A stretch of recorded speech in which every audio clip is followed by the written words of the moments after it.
Students are suffering. Nurses are suffering. The nursing trainees are suffering. Patients are suffering. Students are suffering. Traders are suffering. Pensioners are suffering. Drivers are suffering. Contractors are suffering. Civil servants are suffering. And farmers fishermen are suffering. And industries are suffering. Artisans are suffering. Right. When Niyama Ojina so but up to date, estates and construction force and country say Ebano asasi papa Brown chain. One no maso asisika fem said Debiada Yantrasi na yeni abedwafo twetwen komo. Na wasi yan country say edwuma mu yeni omuye land sale, real estate, consultancy and a survey. Say asasi ton afenso edansie ene ho ntotoye. Sempo pa adwenkyere bi difa adansie ho omo ho. Ensase ho nkratasem nyina eye woma. Chopoli omo was site A, site B and a site C. Asase no eye 50 by 100 feet and a 70 by 100 feet. From our 0500 454 989 0500 454 989 and a 0531 228 238. One more WhatsApp no when you want to come from fast WhatsApp 0500 454 982. Yani up to date in penny phone to come. Yanko your next item no so. 22 independent presidential candidates set to run for 2024 elections. Ahuto FM 92.3. Never 22. You see that is funny. Why? Alaska, I've been telling you that we are not serious people. And sometimes, all kind of say people might think, say, your friend is saying, I know you're doing and as a phone. You see, Ghana has gotten to a point we are at the crossroad and we are lingering over a choice whether to go left or whether to go right. Over the years, where I mean, country, and Kasa. Over the year, yeah, that's saying, what kind of say? Emrebi a chum. The enemy NDC, the enemy MPP. We've gotten to a point, I'm a catcher say some criminals be hijacking one political party and I'm the criminal activities. And I'm a Ghana for Abamabu. Ghana for are looking for your friend saying a way out, a redemption, some alternative be out. And in recent times, 92.3. So what's your media numa? The very thing you hear and say, oh, and this afuno MPP afuno. So when you hear that, it means that there is this anticipation, say, in your third force, a serious brand will emerge from the middle, and that will come. When this whole thing started, Makacha said the only reason I go to platforms is to enlighten people. So we Nipa will have access to information to be able to make informed political choices, not to bring any movement. And I say maybe Obi Besate for a bank, but out of it. Say Obi imagine a person present himself as a serious person. You can contest the NDC and the MPP and become a third force. So now in Kaya were a very good opportunity considering what the political atmosphere Babaye anchor a giant will emerge. And I make a giant, that giant will mean say if it is indeed say I'm for you fed up with the NDC and the MPP, and then you see say these people will emerge, form a potent force. That's right. The line word is potent. Potent because you see, you must be a joker to wake up a day and think, say, you go to Aba and this in MPP, I'm for 20 or and the third person will come. You must be a joker to make. You see, people are emotional, but me when I'm doing analysis, I don't want to be emotional. I just present to you the fact. It's not possible in this present time. For it to be possible, no, I can't just say NDC, MPP are established political institutions. And your mother, sorry, since 92, you establishing branches across every country, organization, everything. And it's a group of people free say, oh, we need to topple these two political parties and emerge. Alaska, but I can't just say, you don't wait till election year. Okay. 6 months, 8 months to election, and now 12 months to election. Now about me per president, Eddie. You must be a joker. 3 months. few way to when the parties have taken years to organize. And now wabakra no fine. We can say election year you'll be able to win. But to be able to convince your other people to realize the vision you have, you sell it to them. There was a time I spoke to Kofi Kranti, my friend. I'm catching Kofi. So we had near my ecosia. It's not possible an individual on his own bet me win elections. So if it's indeed, he said people are really serious. Argentina, this independent candidate, you know, won't come home to vote. I'm going to will be a person president. So you see, I agreed. In your greed, people don't know what they are about. It's because situation now you're basa and you know people think that you can just take advantage. It's not possible. Alaska, you need to build up. Start from somewhere, and then you see, leader, me, over the years, I have studied and read about leaders around the world. Alaska, when somebody, Obijahano Kasa, that's a new leader, you see it. FM 92.3. You can't fake it when you are not. When I was during COVID time, and I'm in over here one, you stated something, say, yes. Say, assemble as a leader. Yes. Yes, Alaska. Leader, when somebody emerges as a leader, you don't need to convince people. The kind of person or kasa say the usijina or reaction your responses. That is what Obama or used to win the heart and black man better by a president. Exactly. Mr. person who said leadership our baby go back to 2001. Abra America World Trade Center was bombed. Not George Bush, ever Congress, about addressing the people. Go and watch that video. Then you understand leadership.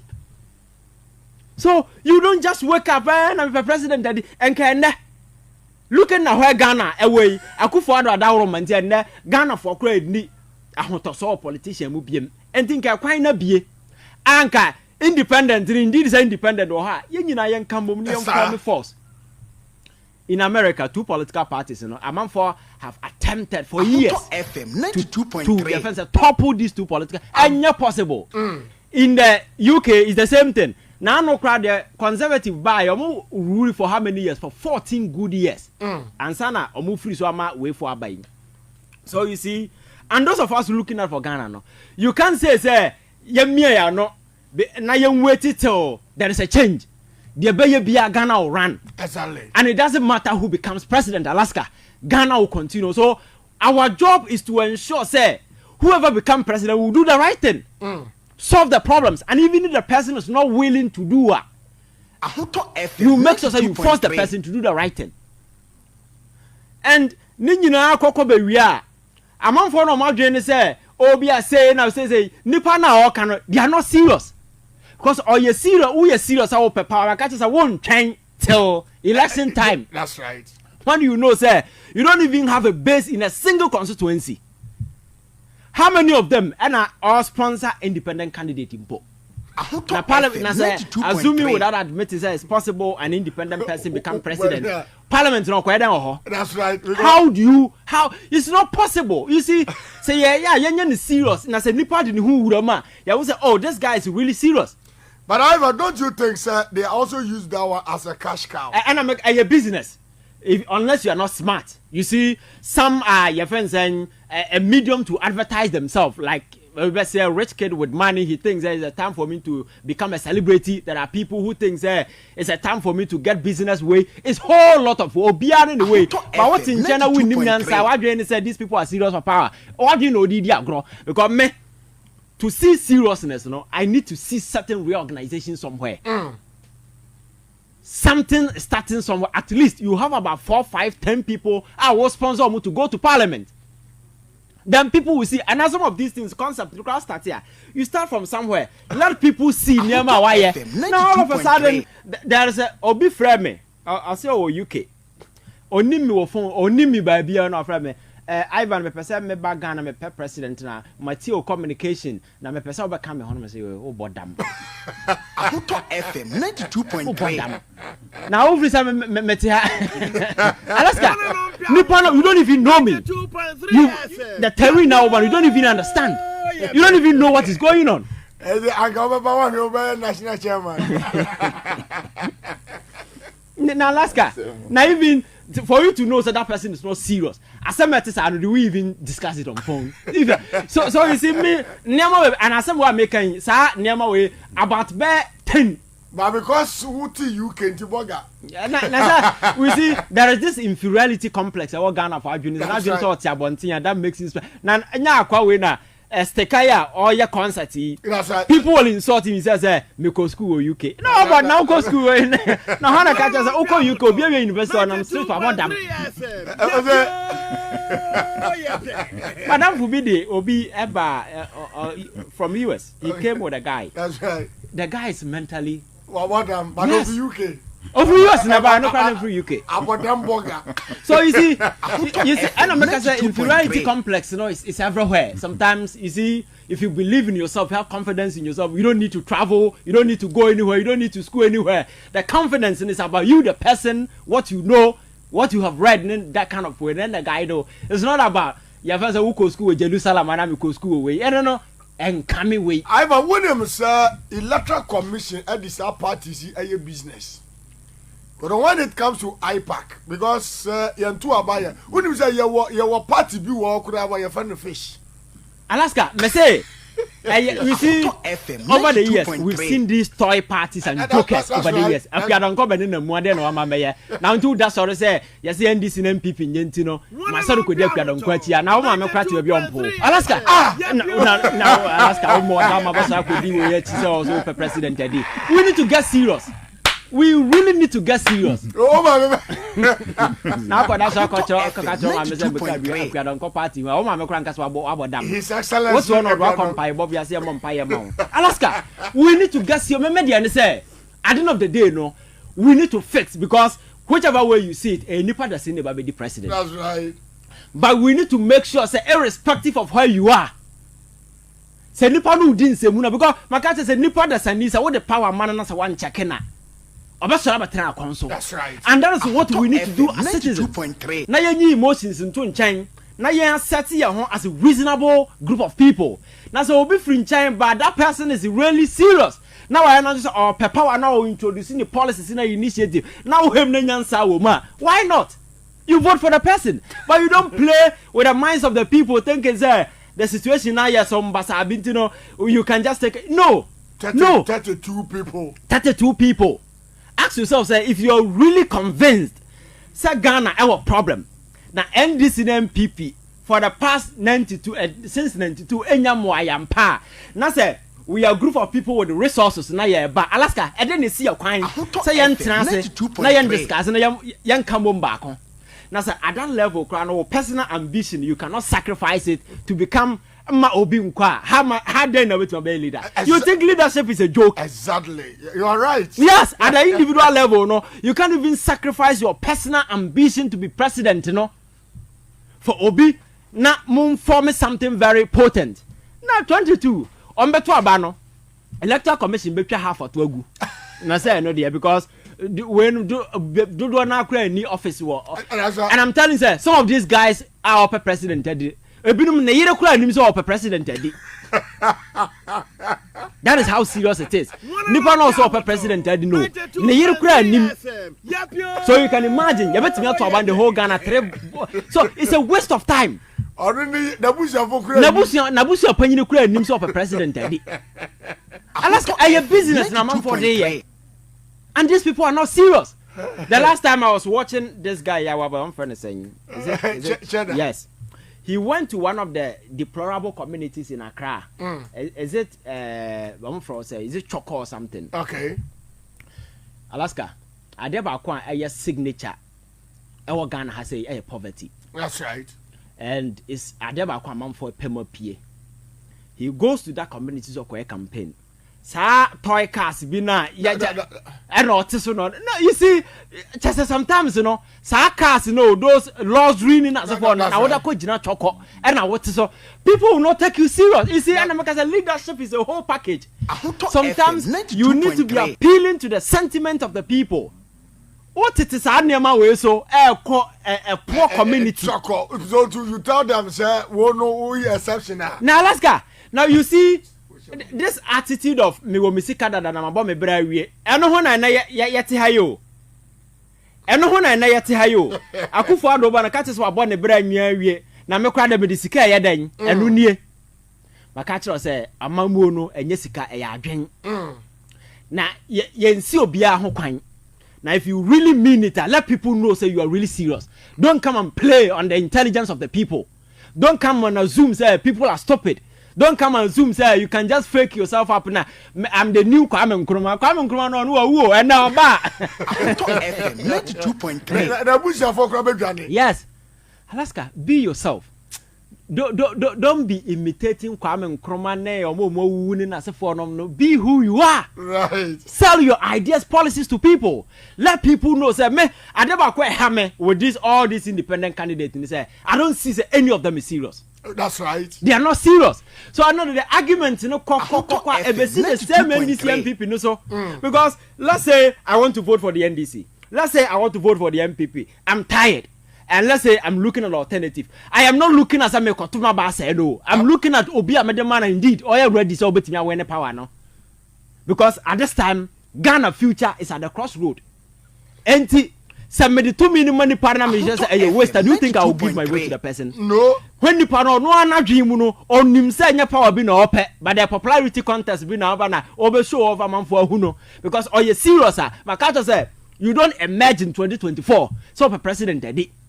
Election ended year 2016. Now what's your campaign? I say right. You do reorganization, you run around the country, people see you, you sell the vision, you know people you're working with, and the amount for will accept you because for political party and as an individual to become president, you must be accepted by the people. Right. And yes, I know do on I grown now with the Ghana for and I'm thinking that these guys I see some toy presidential candidates and jokers, and I think that some of them should give us a break. You see, the fact of the matter, and say Ghana for a tie, it doesn't mean say they want any joker at all. You understand? Lead them. It's a serious business. Right. But I say, Ivan, but I mean, over Kaya during the COVID. Now, Jane mentioned yes, or betro register no for Robesisano. One say the likes of Akpalu. Wamko IPACA na Akpalunum support to say yes. When you say now people because Akpalu to radio so or attacking Ghana for including even the opposition like the NDC. Fast forward, on say yes, I must succeed you know. Allegedly Akpalu kasa tena say aban no kra man contract. Na nanado if you don't side with him, Obama contract. Alaska, my mention quick one. These toy parties and jokers yeah or more so the parties or more president daddy do na aye initiative because of the IPAC. That's right. IPAC no through a point the men say to aba. So serious issue about better deliberate no yeah kwa to aba. So these mushroom parties most of them no are sponsored by the major political parties. That's right. NDC dey MPP dey 2.3. This major political because we are in the number for that's right. What is here? So you see what in China we are angry and you think say oh may come for the person obi na sponsor no with this whole thing na original ho so at the end of the day no no so fall for those things you become a fool.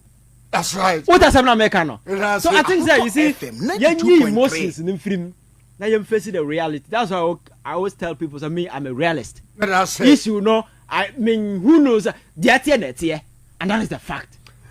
Obi asende mas imagine koku anyi do ho anasa lotejo of ati party ni oko IPACA you beto NDC papa.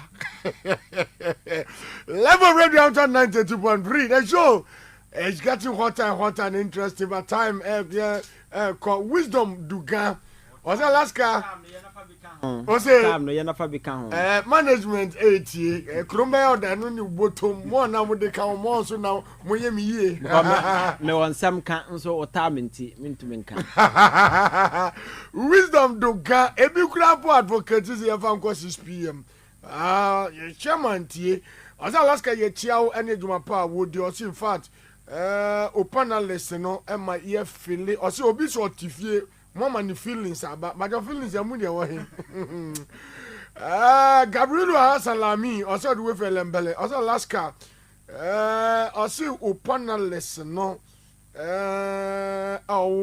we no omo ye British and now we Ghana for but omo matwi ni ndorso na ye enjoy show no ankasa say we Lembele say Western Radio for our show no live Lembele and all kasa obi anso say we are begging your your uncrophone say Alaska ye da se ni ejuma o see your friend me Deluxe from Bodria say o see your person John Dramani mama ebra na obe explain no be apologize then okay mami nkomra na afi o see John Dramani mama emra na the way uncle oba na oba imitate ba omia no anka omra na nka onka so pachew onu didi odi aba no mu do onu John Mahama because we hear the way a man for take it to social matters attaching I can sound be as about you see we shouldn't give attaching attention because na do anka say nim say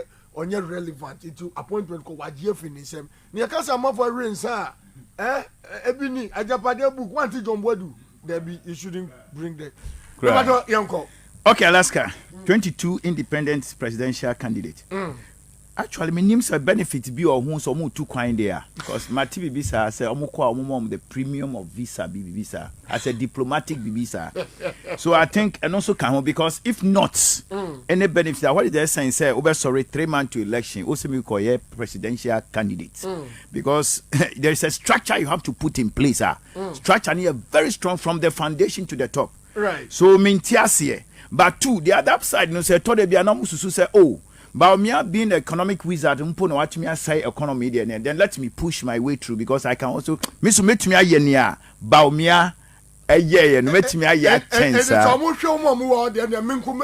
Yes, because once I share a President Kufo 2008. Once I see a mosquito national chairman Kokan say a Cromford Doom song. So why okay?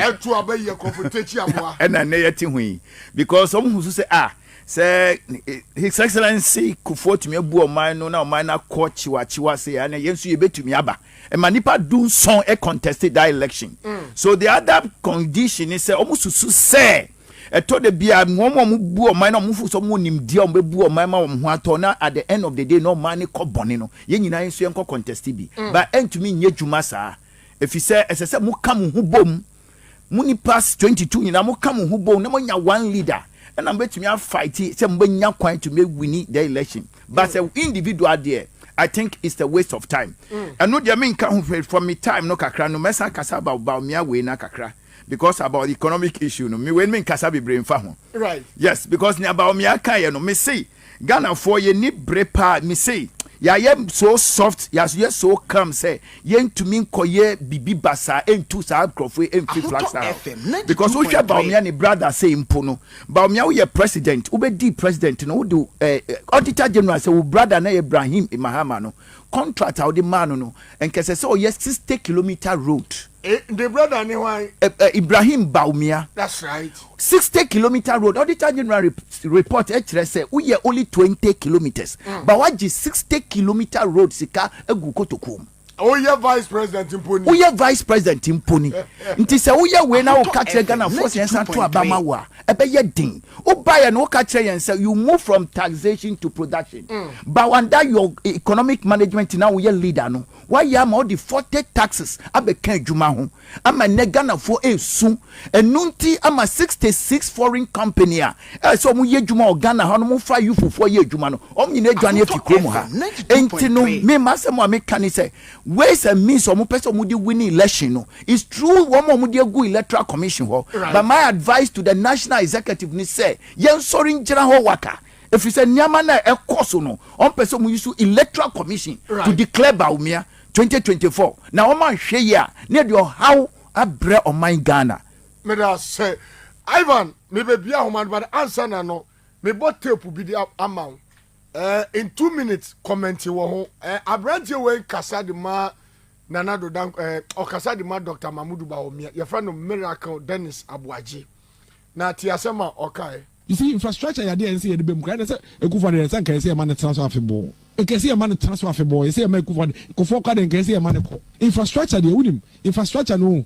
budget line sika no wona dey ma contract and kwade obesi and we can solve problems are obi anya bi. And I'll give you an example. The reason why infrastructure anya big deal and they say want to mean spreading infrastructure at the same time MOB anya bi. It is an infrastructure nkwa na dey your record there. It means that omo nya asade no so fa so nkwa na beto abama because ukosi airport terminal 3 me kuro mu late ye do sign e airport terminal 3 e ti ukosi terminal 3 na o say odi eno na o say eno na e die nti e nyina so nto abama wa meto atia wo Ahoto FM 92.3 Alaska